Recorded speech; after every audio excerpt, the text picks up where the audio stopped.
So how do we go from this to this? Okay, so in this video we're talking about the scoop.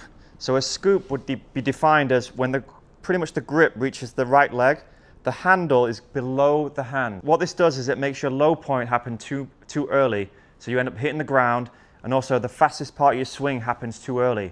So then you have a very poor impact. The first step of fixing this is understanding how to leverage the club to get more speed and also maintain the low point so you can use that later. We've got to understand that these 2 points don't move at the same speed. If you're a scooper, you're moving this part relative to this part too fast. So you can think about like a race. If I move this part slowly and the club head fast, it's going to go past and I'm going to scoop. Now the opposite of this would be moving the handle faster. So I'm going to feel like I really make my handle move as fast as I can through up to about here. So my maximum hand speed should occur somewhere here. If I do this, my club will remain higher than my hands. It's physically impossible to have a fast moving hand speed and a club moving down. It just can't happen. The maximum hand speed will occur here. So after this, the handle should be slowing down. So your hands actually start to slow down and pull up as the club releases out. So the second part is, can you speed the handle up and then can you release the club out? So in order to release, the handle has to stop in order to snap. When you do this, you're going to feel like the club actually points to the ground as opposed to releasing and then having this pointing towards you. The reason why you would have the club pointing to you is because you're trying to save yourself from pulling the ball way left.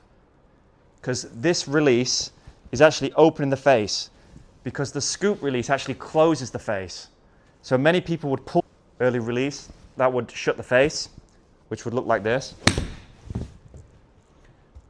After you've seen your ball go that far left for a while, you'll end up trying to open the face by basically holding off the release. And then so providing you've got this handle moving quicker, head is above the hands, now you can release the club. So when you release the club, it's going to point pretty much to where the ball line is, and then you're going to feel like your hands actually rotate over. So it's like a crossover. When you do this properly, you'll see the fingers of your left hand as opposed to the scoop. So this is not releasing the face. This is avoiding a pull left. This is letting the club's weight release your wrists. Do a little check. So you pull the hands, check. And then part two is just let it release. Don't think about the first part, just release. And then hold the finish.